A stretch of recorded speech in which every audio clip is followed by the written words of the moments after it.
Right. सो पिछली बार तो हमने भाई हाँ બધા जगदीश વિડીયો અપલોડ થઈ ગયા બાકી છે? બાકી છે રાજા, હું કરી દઉં છું, એકાદ દિવસ આપ કરી દઉં છું. ઠીક છે, કઈ વાંધો નહીં. નથી, લેપટોપ પર જ નથી બેઠો. 10 દિવસ પછી આ લેપટોપ પર બેઠો છું. ઠીક છે, ચલો કઈ વાંધો નહીં. હું આજે 2-3 કરી દઈશ, 2-3 આવતીકાલે કરી દઈશ. 1 મિનિટ, કેટલા કરવાના જોવા દે મને. હમ.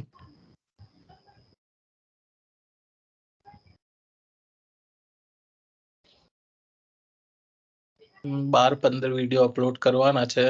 કરી દઉં છું આજે 3-4 તો આજે કરી દઉં છું સેશન પછી.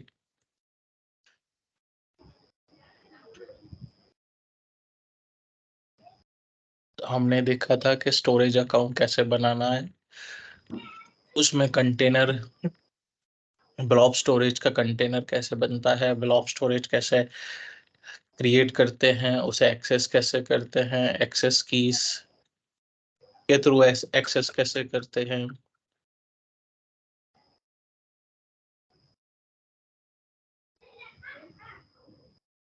एक्सेस कीज के थ्रू एक्सेस कैसे करते हैं. उसके बाद फिर हमने देखा था शेयर्ड एक्सेस सिग्नेचर के थ्रू कैसे एक्सेस करते हैं, अज्योर एडी के थ्रू कैसे एक्सेस करते हैं. फिर हमने अज्योर स्टोरेज एक्सप्लोरर के थ्रू देखा था कैसे एक्सेस करते हैं. फिर एक्सेस टीयर्स हमने देखे थे, hot, cool, cold and archive access tiers. Life cycle management policies हमने देखी, रीहाइड्रेट टाइम देखा, ब्लॉब वर्जनिंग देखा, ब्लॉब स्नैपशॉट्स देखा और सॉफ्ट डिलीट देखा. ये हमने कवर किया है अभी तक. आज हम देखेंगे Azure SQL में डेटाबेस कैसे बनाते हैं और उसे कैसे एक्सेस करते हैं. तो जब भी हम कोई डेटाबेस बनाते हैं, ठीक है, सो समझो ये मेरा डेटाबेस बन रहा है. ये मेरा डेटाबेस है, तो ये डेटाबेस कहाँ जाएगा, कोई डेटाबेस सर्वर पे जाएगा. तो डेटाबेस सर्वर पे चाहिए. ये हमारा ट्रेडिशनल मेथड है. मतलब हम क्या करते हैं, एक मशीन लेते हैं, उस पे ऑपरेटिंग सिस्टम डालेंगे, विंडोज का या लिनक्स का जो भी है, डिपेंडिंग अपॉन दी प्लेटफॉर्म. अगर हम Azure SQL की बात कर रहे हैं तो Azure SQL हमारा बेस्ड है MS SQL पे, माइक्रोसॉफ्ट SQL पे. अभी माइक्रोसॉफ्ट SQL के लिए क्या चाहिए आपको, विंडोज का मशीन चाहिए, विंडोज सर्वर का मशीन. उस पे आप डेटाबेस डिप्लॉय करोगे, डेटाबेस सर्वर, ठीक है. उसके बाद जब आप उस फिर जाके उसके अंदर डेटाबेस क्रिएट करोगे. तो ये हमारा ट्रेडिशनल मेथड है माइक्रोसॉफ्ट SQL डेटाबेस सर्वर बनाने का. लेकिन यहाँ पे माइक्रोसॉफ्ट बोलता है आप Azure SQL यूज करो, आपको ना VM प्रोविजन करने की ज़रूरत है, ना उस पर OS प्रोविजन करने की ज़रूरत है. आप सीधा अपना डेटाबेस बनाओ और अंडरलाइंग प्लेटफॉर्म में प्रोविजन कर दूंगा और मैं ही मैनेज करूंगा. आपको मैनेज भी नहीं करना है, आपको मैनेज भी नहीं करना है. तो हम क्या करेंगे, आज हम Azure SQL का डेटाबेस प्रोविजन करेंगे.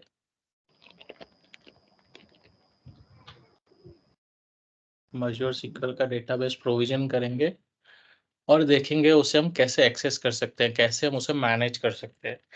क्योंकि जब हम ट्रेडिशनल मेथड के हिसाब से बनाते हैं तो भाई मैंने विंडोज सर्वर का ऑपरेटिंग सिस्टम डाला मशीन का, उस पर मैंने डेटाबेस सर्वर के सारे कंपोनेंट्स डाल दिए हैं और एसक्यूएल सर्वर मैनेजमेंट स्टूडियो भी उसके साथ इंस्टॉलेशन कर दिया और मैं उसी मशीन पर लॉग इन करके डेटाबेस सर्वर एक्सेस कर सकता हूँ. लेकिन यहाँ पे तो मेरा मशीन ही नहीं है, मेरे पास मेरा सर्वर ही नहीं है. सर्वर माइक्रोसॉफ्ट खुद मैनेज करेगा, ठीक है. तो वो हम कैसे एक्सेस करेंगे चल के देखते हैं. पहले हम कैसे बनाएंगे SQL सर्वर डेटाबेस, ठीक है. तो उसके लिए हम चलेंगे क्रिएट अ रिसोर्स पे और यहाँ पे मेरे पास SQL डेटाबेस है, इसको थोड़ा बड़ा कर देते हैं, ठीक है. SQL डेटाबेस है मेरे पास, क्रिएट पे क्लिक करेंगे. तो अभी सबसे पहले तो मुझे मेरा सब्सक्रिप्शन सेलेक्ट करना है और रिसोर्स ग्रुप सेलेक्ट करना है और यहाँ पे मेरा डेटाबेस नेम आएगा और डेटाबेस सर्वर नेम आएगा. दोनों चीज़ें अलग अलग आएगी, सर्वर नेम अलग है और डेटाबेस नेम अलग है. तो पहले हम मेरा सब्सक्रिप्शन सेलेक्ट कर लेते हैं, रिसोर्स ग्रुप सेलेक्ट कर लेते हैं। मैं रिसोर्स ग्रुप सेलेक्ट करता हूँ न्यू RG1। मैं डेटाबेस नेम दे रहा हूँ, तो मैं डेटाबेस नेम दे रहा हूँ DB 2023। मैंने डेटाबेस का नाम दिया है DB 2023। अभी सर्वर का नेम चाहिए मुझे, तो मैं क्लिक क्रिएट न्यू करूंगा इस पे। जैसे क्रिएट न्यू कर रहा हूँ ना, तो ये फॉलो हो रहा है .database.windows.net के हिसाब से। तो मैं इसको देता हूँ DBSRV 2023। मैंने नाम दिया DB database SRV server 2023। Location में सेलेक्ट कर रहा हूँ सेंट्रल इंडिया, क्योंकि मैं सारे इसमें सेंट्रल इंडिया सेलेक्ट कर रहा हूँ। ठीक है, अभी यहाँ पे ऑथेंटिकेशन मैकेनिज्म चाहिए आपको। Azure AD के साथ ऑथेंटिकेट करना है आपको, SQL और Azure AD दोनों चाहिए, क्या आपको खाली SQL ऑथेंटिकेशन चाहिए? तो मैं सिर्फ SQL ऑथेंटिकेशन ले रहा हूँ। अभी SQL ऑथेंटिकेशन में मैं क्या करूंगा, मैं मेरा यूजर नेम पासवर्ड दे दूंगा। तो मैं मेरा यूजर नेम पासवर्ड दे देता हूँ। यहाँ मैं एडमिन दूंगा, SQL एडमिन, और पासवर्ड मैं दे देता हूँ। पासवर्ड वैलिडेट हो गया है।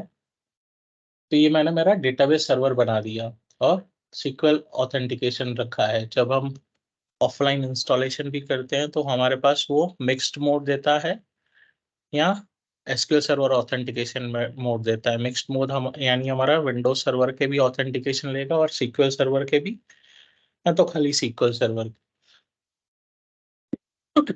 ओके कर दूंगा।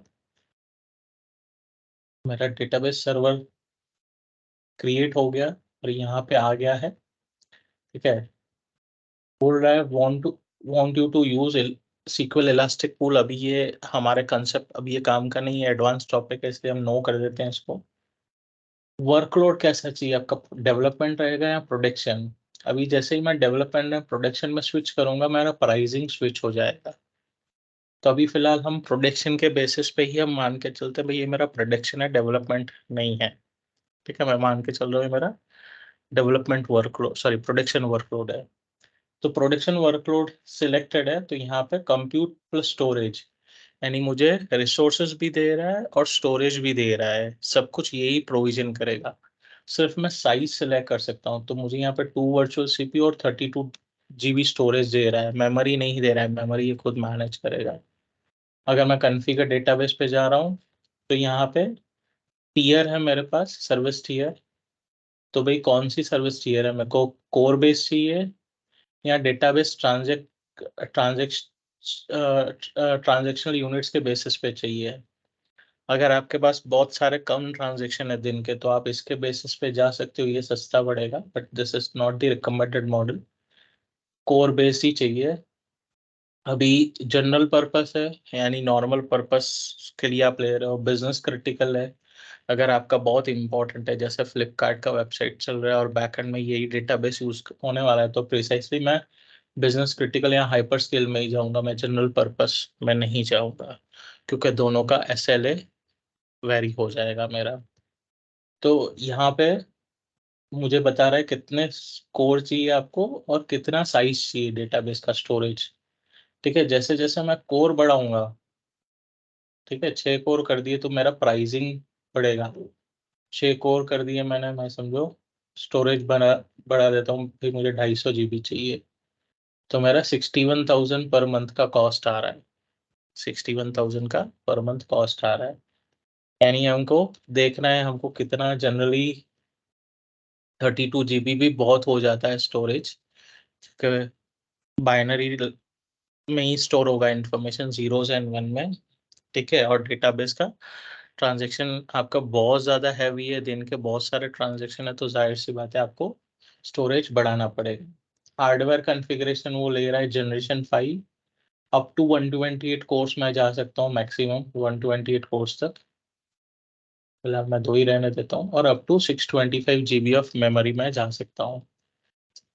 यहाँ पे मेमोरी नहीं दिखाएगा, मेमोरी वो ऑटो प्रोविजन करेगा। हम अप्लाई कर सकते हैं अगर हमने कोई चेंजेस किए, मैंने कोई चेंजेस नहीं किए हैं। ठीक है, अभी बैकअप कैसे चाहिए, तो ये मेरा बैकअप कंपलसरी होना है, मुझे बैकअप अकाउंट एक क्रिएट करेगा ये। स्टोरेज अकाउंट और उस पर बैकअप करेगा, तो लोकल रिडंडेंट बैकअप चाहिए, जियो रिडंडेंट चाहिए या जोन रिडंडेंट चाहिए? लोकल यानी लोकली उसी डेटा सेंटर में जो हमने फर्स्ट डे पे पढ़ा था, ठीक है।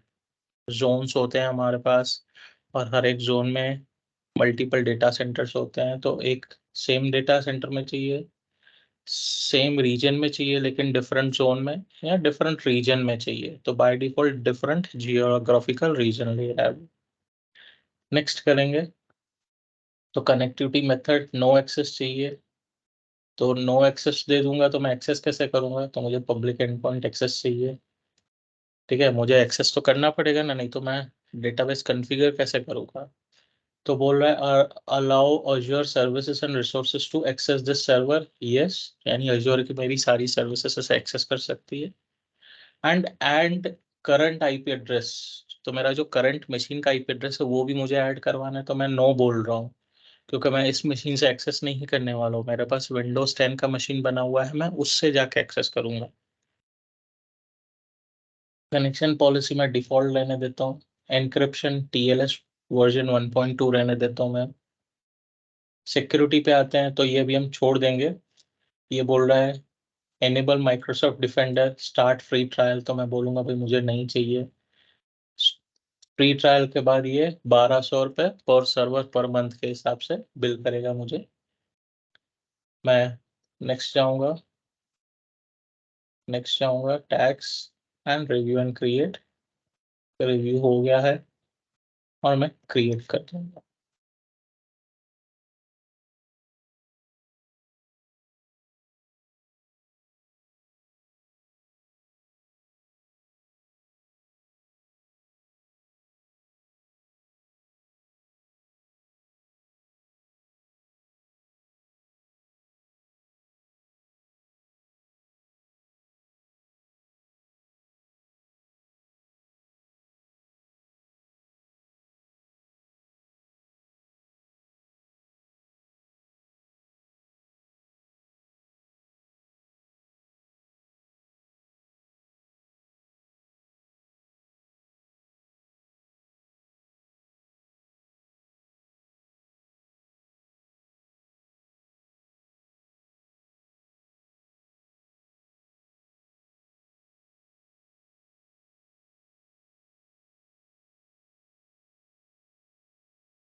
ये 2-3 मिनट लगेगा, वेट करेंगे हम।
हमारा डेटाबेस क्रिएशन कंप्लीट हो गया है। अभी हम चलते हैं और रिसोर्सेस में। मैं यहाँ पे फिल्टर कर देता हूँ न्यू RG1 को। तो मेरा यहाँ पे एक स्टोरेज अकाउंट बन गया, हम देख सकते हैं, ठीक है।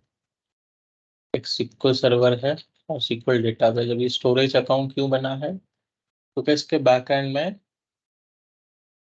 मेरा शायद ये स्टोरेज अकाउंट था, इसके बैकएंड में मेरा डेटाबेस का बैकअप स्टोर होगा, इसलिए ये स्टोरेज अकाउंट यूज होगा उसके लिए। अभी मेरा सिक्वल सर्वर है और ये डेटाबेस है, ये मेरा डेटाबेस है, DBSR भी है। तो मैं डेटाबेस पे जाऊँ, तो यहाँ पे बता रहा है कौन से रिसोर्स ग्रुप में, स्टेटस क्या है, लोकेशन क्या है, सब्सक्रिप्शन क्या है, प्राइसिंग टियर हमने क्या रखा है, कनेक्शन स्ट्रिंग कुछ नहीं दिया है हमें, और सर्वर नेम क्या है, यानी ये मेरा डेटाबेस का सर्वर नेम। यानी अगर मैं डेटाबेस सर्वर पे आऊँ तो ये मेरा डेटाबेस सर्वर नेम है, और यहाँ पे ये मेरा डेटाबेस बना हुआ है। तो मैं इसी डेटाबेस सर्वर पे नया डेटाबेस भी बना सकता हूँ, लेकिन यानी मेरा सर्वर एक ही रहेगा, डेटाबेसेस मल्टीपल हो सकते हैं। ठीक है, अभी हम इसको जानेंगे एक्सेस कैसे करना है।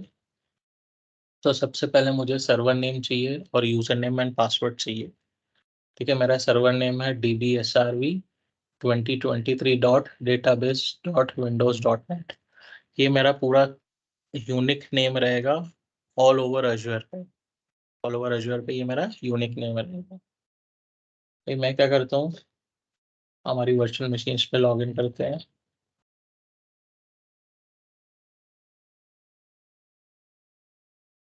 वर्चुअल मशीन पे चलते हैं, हमारे पास विंडोज 10 मशीन है, इसको मैं पावर ऑन कर देता हूँ।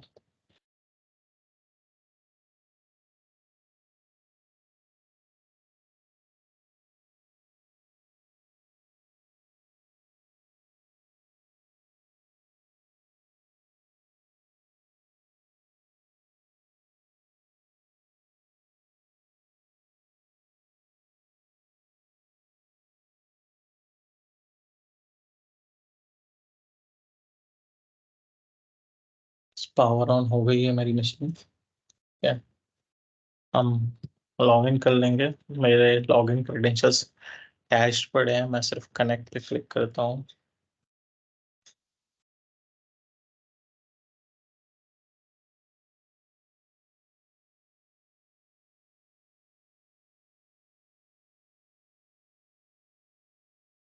मैंने मेरी विंडोज 10 मशीन पे लॉग इन किया है।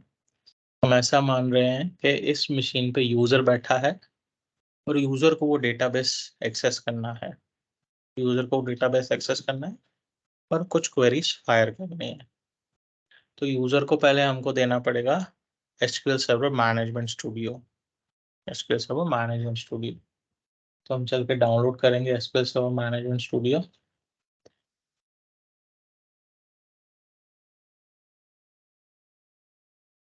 SQL server management Studio download,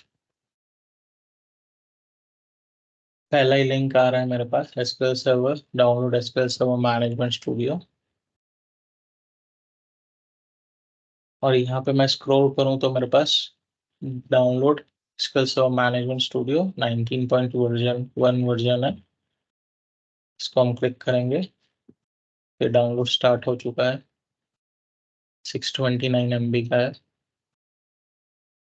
मैं एज्योर के मशीन पे हूँ, इसलिए मुझे बहुत अच्छा स्पीड मिल रहा है, नहीं तो ये 5 मिनट ले सकता है।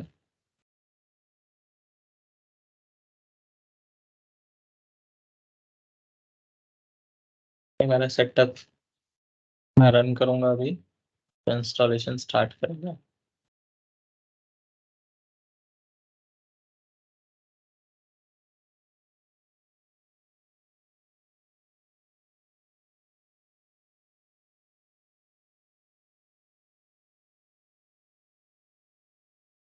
और मैं इंस्टॉल कर दूंगा।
तो सर યસ ભાવે. એકચ્યુઅલી એક ક્વેરી હતી. એકચ્યુઅલી જગદીશે પૂછ્યું હતું કે આપણે અઝુરમાં કોઈ મશીન બનાવેલું હોય ને ત્યાંથી કંઈ ડાઉનલોડ કરીએ તો એ નેટ શેનું યુઝ થાય? આપણું યુઝ થાય કે અઝુર સર્વરનું યુઝ થાય? અત્યારે હું આ વિન્ડોઝ 10 મશીન છે આ મારું અઝ્યોરમાં છે, એમાં જે અંદર ઇન્ટરનેટ યુઝ કરી છે અઝ્યોરનો યુઝ થશે. ઓકે, તો એનો પણ ચાર્જ લાગશે? હા, 5 GB per month network traffic free છે, એના ઉપર ચાર્જેબલ છે. 5 GB તમે એક મશીન પર કન્ઝ્યુમ કરો કે 500 મશીન પર મળીને કન્ઝ્યુમ કરો. જગદીશ,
मेरा सेटअप कंप्लीट हो गया, हम क्लोज कर देंगे और हम चल के SQL server management studio access करेंगे.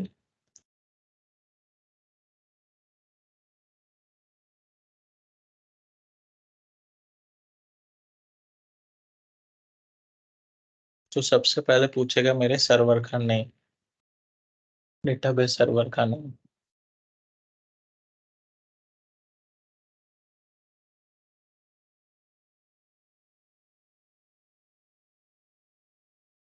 ठीक है, सर्वर नेम पूछ रहा है तो मेरा सर्वर नेम है dbsrv2023.database.windows.net.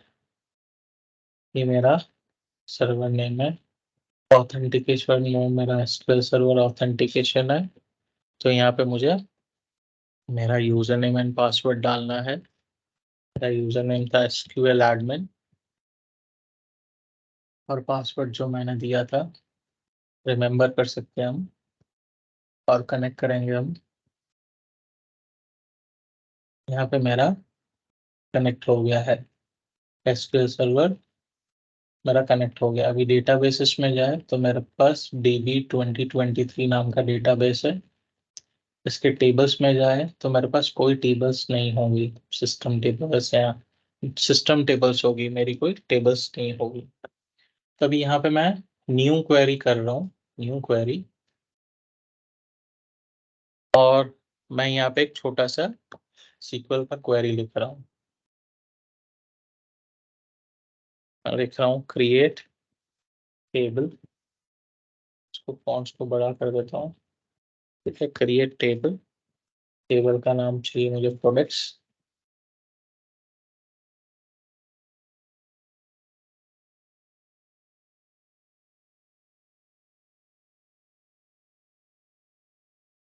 बोलता हूँ प्रोडक्ट आईडी चाहिए, इसमें एक तो मुझे तो इंटीजर होना चाहिए.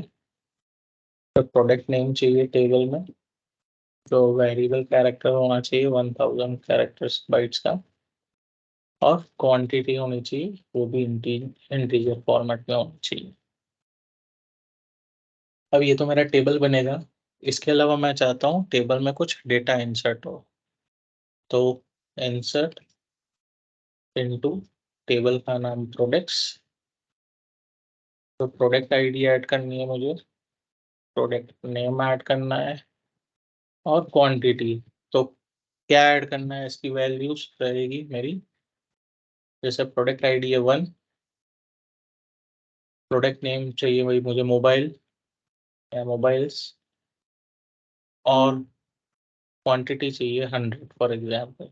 अब यही मैं पूरा कॉपी पेस्ट कर लेता हूँ ताकि मुझे बार बार टाइप नहीं करना पड़े। 3 एंट्रीज में ऐड कर रहा हूँ। ये मेरा सेकंड में मेरा प्रोडक्ट नेम है लैपटॉप, उसकी 200 क्वांटिटी चाहिए। तीसरे में मुझे चाहिए टैब्स यानी टैबलेट्स, उसका प्रोडक्ट आईडी नंबर है 3। इतना पहले ये मेरा टेबल क्रिएट कर रहा है, product ID integer, product name variable character और क्वांटिटी इंटीजर के साथ। ठीक है, मैं अभी इनको सबको साथ में सेलेक्ट करके एग्जीक्यूट कर देता हूँ।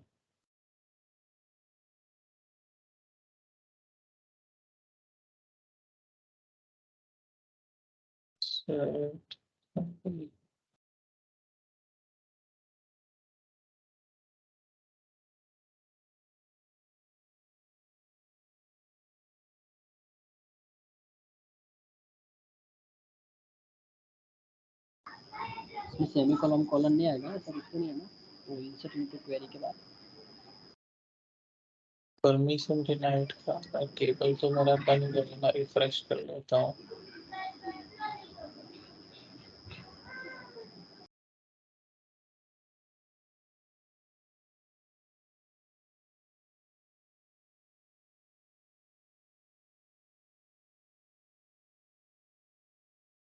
टेबल से कर गया। हाँ,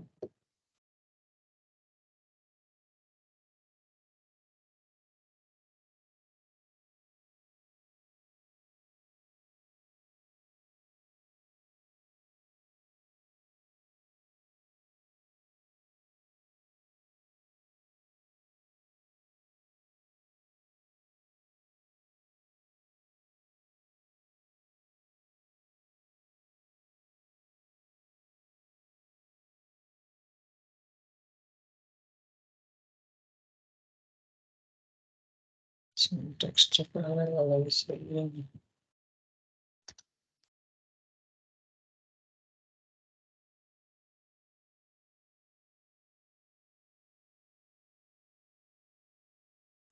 मैं इसको रीलॉन्च करता हूँ।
और चेक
अभी ऐड हो गया, मैं भी कुछ इश्यूज था शायद, हमको 30 मिनट्स वेट करना था मैं भी। ठीक है, मेरा टेबल भी क्रिएट हो गया है और क्वेरीज भी इंसर्ट हो गया है। अभी मुझे इसका रिजल्ट देखना है। मैंने कुछ नहीं किया है, ऑटोमेटिकली लाइव हो गया है। ठीक है, मैंने कुछ नहीं किया है।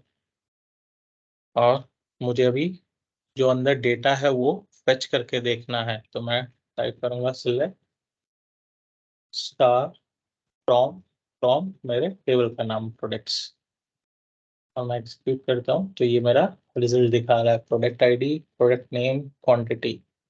ठीक है, मैंने प्रोडक्ट आईडी डाला था फर्स्ट, जिसमें प्रोडक्ट नेम था मोबाइल्स, क्वांटिटी था 100।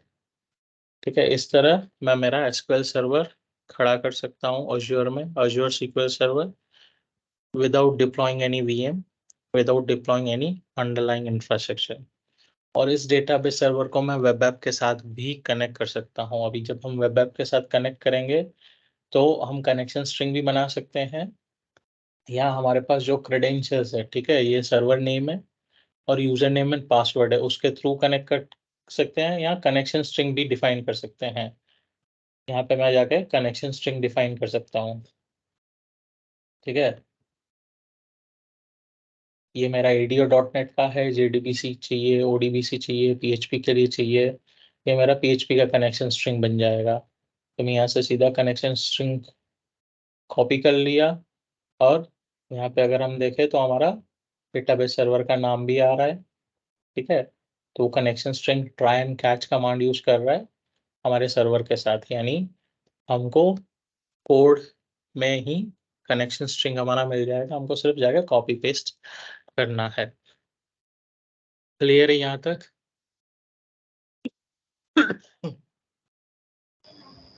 Yes yes yes. Yes yes yes Gaurang.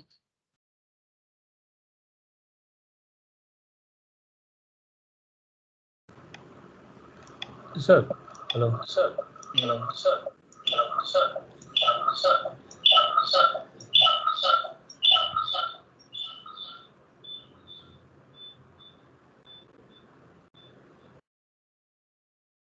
इसका डाउट છે ગૌરાંગ?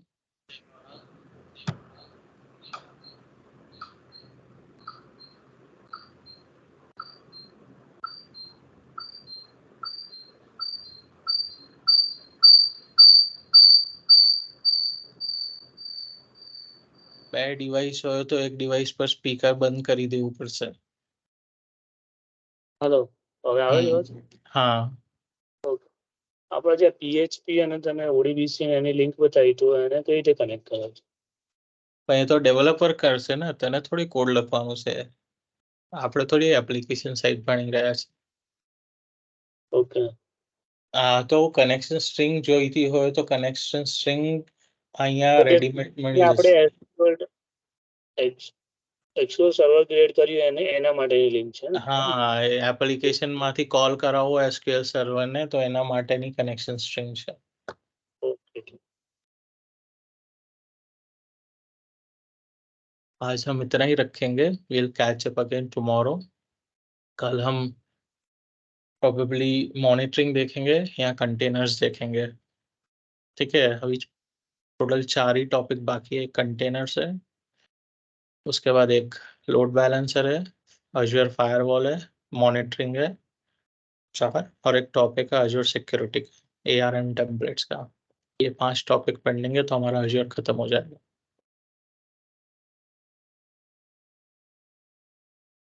फिर हम बढ़ेंगे ऑफिस 365।